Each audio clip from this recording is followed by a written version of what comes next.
நிறைய பேர் கேட்குறாங்க.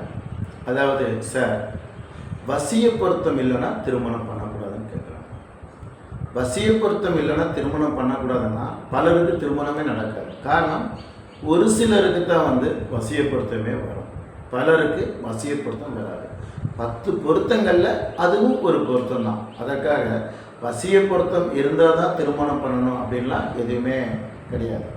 ஒரு பொருத்தம் பார்க்கும்போது அந்த 2ஆம் இடம், 5ஆம் இடம், 7ஆம் இடம், 8ஆம் இடம் யோகமான திசாபுத்திகள் நடக்குதா, கண்டத்துக்கு நிகரான திசாபுத்திகள் நடக்கிறதா, 8ஆம் இடத்து திசாபுத்தி அல்லது 8ஆம் இடத்துல இருக்கக்கூடிய கிரகங்களின் திசாபுத்தி நடக்குதா அப்படின்னு பார்க்கணும்.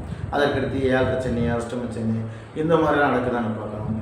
6-8 ராசிகளாக இருக்கான்னு பார்க்கணும். கிரக சேர்க்கைகள், கிரகத்தினுடைய பார்வைகள், இதை முக்கியமாக நீங்கள் பார்க்கணும். இந்த வசிய பொருத்தத்தை மட்டும் பார்த்து பண்ணக்கூடாது. ஒரு சிலருக்கு வசிய பொருத்தம் இருக்கும், ஆனால் ஜோதிடர் அந்த வசிய பொருத்தம் இருக்க ஜாதகத்தை வேணான்னு சொல்லிடுவாங்க. காரணம், அவர்களுக்கு இந்த கிரக நிலைகள் சிறப்பாக இல்லாமல் இருக்கும், திசாபுத்திகள் சிறப்பாக இல்லாமல் இருக்கும், அல்லது 7 சனி, அஷ்டம சனி எல்லாம் ஒரே நேரத்தில் வர்ற மாதிரி அமைப்பாக இருக்கலாம். இது மாதிரிக்க நிலைப்பாடுகளாக இருக்கும்போது வசிய பொருத்தம் இருந்தாலும் ஜோதிடர் வேணான்னு சொல்லுவாங்க. ஆனால் இப்போ வசிய பொருத்தம் இல்லைன்னா திருமணம் பண்ணலாமா, அல்லது வசிய பொருத்தம் இருந்தால் தான் திருமணம் பண்ணுமா, இல்லைன்னா பண்ணக்கூடாது அப்படின்னு ஒரு குழப்பங்களும் ஏற்படும். இப்போ வசிய பொருத்தம் இல்லைனாலும் தாராளமாக திருமணம் பண்ணலாம். அதற்காக தான் மற்ற கிரக நிலைகள்லாம் நம்ம பார்த்து தான் அந்த திருமணத்தை அமைச்சு வைக்கிறோம். அப்போ ஒரு வசிய பொருத்தம் இருந்துருச்சு அப்படின்னா ஒரு சிறப்பு தான். அதற்காக வசிய பொருத்தம் மட்டும் இருக்குதே, மற்ற பொருத்தங்களும் மற்ற கிரக நிலைகளும் சிறப்பாக இல்லைன்னா கண்டிப்பாக திருமணமே பண்ணக்கூடாது. எடுத்துக்காட்டால், ஒருத்தருக்கு வசிய பொருத்தம் இருக்குது, கிரக நிலைகளும் சிறப்பாக இருக்குது, திருமணம் பண்ணிடுறாங்க, ஓரிரு மாதங்கள் ஆகுது, சிறப்பாக போயிட்டுருக்கு, கணவன் மனைவி ஒற்றுமையாக இருக்கிறாங்க. கணவர் அலுவலகத்துக்கு சென்று வீடு திரும்புகிறாரு, அவருக்கு ரொம்ப ஒரு சோர்வாக இருக்குது. அவர் என்ன நினச்சிட்டு வர்றாரு, வீட்டுக்கு போனோன்னே ஒரு நல்ல காஃபி சாப்பிடணும் அப்படின்னு நினைக்கிறாங்க. வீட்டுக்கு வந்தோடனே ரெஃப்ரெஷ் ஆகிட்டு கணவன் ஹாலுக்கு வர்றாரு, மனைவி காப்பியோடு நிற்கிறாங்க. ஆனால் அவர் மனைவிட்ட காப்பி கேட்கல. இதுதான் வசிய பொருத்தங்கிறது. கணவன் என்ன நினைக்கிறாரோ அதை மனைவி பண்ணுவாங்க. இதுதான் வசிய பொருத்தம்.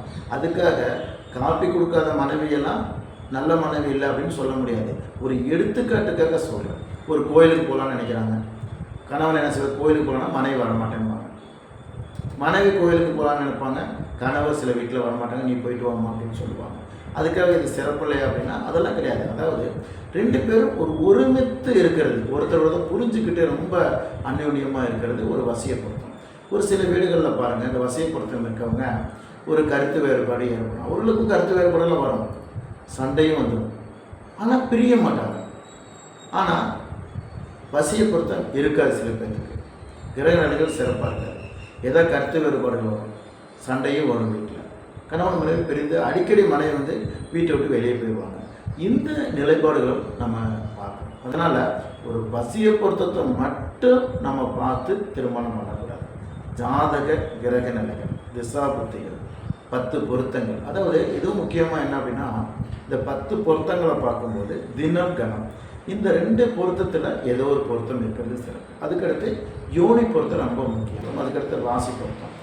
இது இல்லாமல் மற்ற பொருத்தங்கள் எது இருந்தாலும் பிரச்சனை கிடையாது. ஆனால் நான் சொன்ன பொருத்தங்கள் கண்டிப்பாக இருக்கணும். இதில் எது ஒன்று இல்லைனாலும் அங்கே பிரச்சனை ஏற்படுறதுக்கான வாய்ப்புகள் உண்டு. அதற்காக நட்சத்திரப்படி பொருத்தம் நீங்கள் சொன்னலாம் வந்துடுச்சு அப்படின்னு திருமணம் பண்ணக்கூடாது.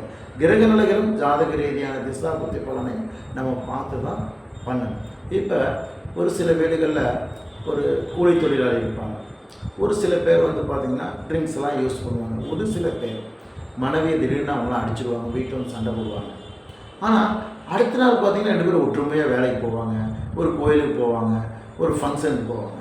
பக்கத்து வீட்டுக்காரங்க ஒரே குழப்பமாக இருக்கும், நேற்று நைட்டு இவ்வளோ சண்டை நடந்தது, எப்படி இவ்வளோ ஒற்றுமையாக போகிறாங்க அப்படின்னு நினைப்பாங்க. ஆனால் அதுதான் யோனி பொருத்தம் அப்படிங்கிறது. இந்த யோனி பொருத்தம் மட்டும் கரெக்டாக அமைஞ்சிருச்சு அப்படின்னா அங்கேயும் பிரச்சனை வராது. என்னதான் பிரச்சனை வந்தாலும் கணவன் மனைவிக்குள்ள பிரிவு வராது. பொருத்தம் இருக்குது, திருமணம் பண்ணுறாங்க, பிரிஞ்சுட்டாங்க சார்னு என்கிட்ட கேட்கக்கூடாது. காரணம் என்ன அப்படின்னா, அங்கேயும் நான் சொல்கிறேன், பலவிதமான கிரகநிலை ஆய்வு, நட்சத்திரப்படி பொருத்தம், திசாபதிகள் எல்லாமே சரியாக இருக்கணும். ஒரு பொருத்தத்தை மட்டும் வச்சு நம்ம முடிவு பண்ணக்கூடாது. ஒரு சில ஜாதகங்களை பாருங்க, எல்லாமே நல்லா இருக்கும். நான் சொன்னது எல்லாமே திருமணம் பண்ணுவாங்க, மனைவி பிரிஞ்சு போயிடுவாங்க அல்லது கணவன் பிரிந்து போவாங்க. என்ன காரணம் அப்படின்னு பார்த்தீங்கன்னா, அதான் முன்னோர்கள் சாபம் அப்படின்னு சொல்லுவாங்க. அதாவது நிறைய பேர் இன்றைக்கு தவறு பண்ணுறாங்க, ஆனால் எந்த பயமும் இல்லை, அவங்களுக்கு எதுவுமே நடக்காது. காரணம் என்னன்னா, அவர்களுடைய குழந்தைக்கு தான் அந்த பாதிப்பு ஏற்படும். அதனால தான் வந்து நிறைய பேர் தவறு பண்ணுறாங்க. அதற்கடுத்து பார்த்தீங்கன்னா, அவர்களுக்கு அந்த குழந்தைய திருமணமாகி குழந்தை பாக்கியம் ஏற்படுறது, திருமண வாழ்க்கையில் பிரச்சனைகளை ஏற்படுத்தும். இதுதான் முன்னோர்கள் சாபம் அப்படிங்கிறது. அதனால தான் நம்ம அந்த முன்னோர்கள் சாபம்லாம் இருக்குது அப்படின்னு பார்த்துட்டு அதற்கான பரிகாரங்கள்லாம் பண்ண சொல்கிறாங்க ஜோதிடர்கள். வேறு பார்த்தீங்கன்னா, செய்யக்கூடிய தொழிலே குழந்தையுடைய வாழ்க்கையை பாழாக்க. சிலர் பார்த்தீங்கன்னா, அதாவது மக்கள் பாதிக்கக்கூடிய ஒரு தொழிலை பண்ணுவாங்க. அது எதுன்னு நீங்களே பார்த்துக்கங்க. அதாவது ஒரு தொழில் செய்கிறாங்க, அந்த தொழில்னால் அந்த குடும்பமே பாதிப்பு அடையும். அது எந்த தொழிலானாலும் இருக்கலாம், குடும்பங்கள் பாதிப்புக்குள்ளாகும் சில தொழில்கள்னால. அப்படி பாதிக்கிறவங்க என்ன செய்வாங்க? இவர் அங்கே போகிறனால தான் இப்படி ஆகுது, இதை சாப்பிட்றனால தான் இந்த மாதிரி ஆகுது, நம்ம குடும்பமே நடத்துகிறவங்கன்னு மன வருத்தப்படுவாங்க பெண்கள். அப்போ என்ன ஆகும்? அந்த பாதிப்பு அந்த தொழிலை செய்கிறவங்களுக்கு பார்த்தீங்க அப்படின்னா பாதிப்பை ஏற்படுத்தும். யாருக்கு பாதிப்பை ஏற்படுத்தும்? அந்த குழந்தைகளுடைய வாழ்க்கையை பாதிப்பை ஏற்படுத்தும். ஒரு எடுத்துக்காட்ட சொல்கிறேன். ஒருத்தர் ஃபைனான்ஸ் நடத்துகிறாரு. இன்றைக்கு ஃபைனான்ஸ் தொழில் நல்ல தொழில் தான், பலருக்கு உதவி பண்ணுறாங்க, அவங்க இன்ட்ரெஸ்ட் ரேட் கொடுக்குறாங்க. அப்போ ஒருத்தர்னால கட்ட முடியல, அவங்க என்ன செய்கிறாங்க? கடுமையாக அவங்களை பேசுவாங்க, அல்லது ஏதாச்சும் அவங்க சொத்துக்களை எழுதி கொடுத்துருப்பாங்க, அதை அவங்க எழுதி வாங்கிக்குவாங்க, இது ஒன்று பண்ணுவாங்க. அப்போ என்ன செய்யுது? அந்த கடன் வாங்கினவங்க மனசு ரொம்ப வேதனைப்படுறாங்க. அது என்ன ஆகும்? நேரடியாக அந்த அதுவும் ஒரு தொழில் தானே, அந்த தொழில் செய்கிறவங்கள பாதிக்கும். யாரை? அவங்க குழந்தைகளுடைய வாழ்க்கையில் பாதிக்கும். இப்படி கிரக நிலைகள் சிறப்பாக இருந்தாலும் அந்த தகப்பனார் அல்லது தாத்தா இவங்கெல்லாம் ஒரு தொழில் அதாவது பாதிக்கக்கூடிய தொழில்கள்லாம் பண்ணாங்கன்னா அவர்களுடைய வாழ்க்கையும் பாதிப்பு ஏற்படுத்தும். அவர்களுடைய குழந்தைகளுடைய அல்லது பேர குழந்தைகளுடைய மன வாழ்க்கையில் பாதிப்பு ஏற்பட்டே தீரும்.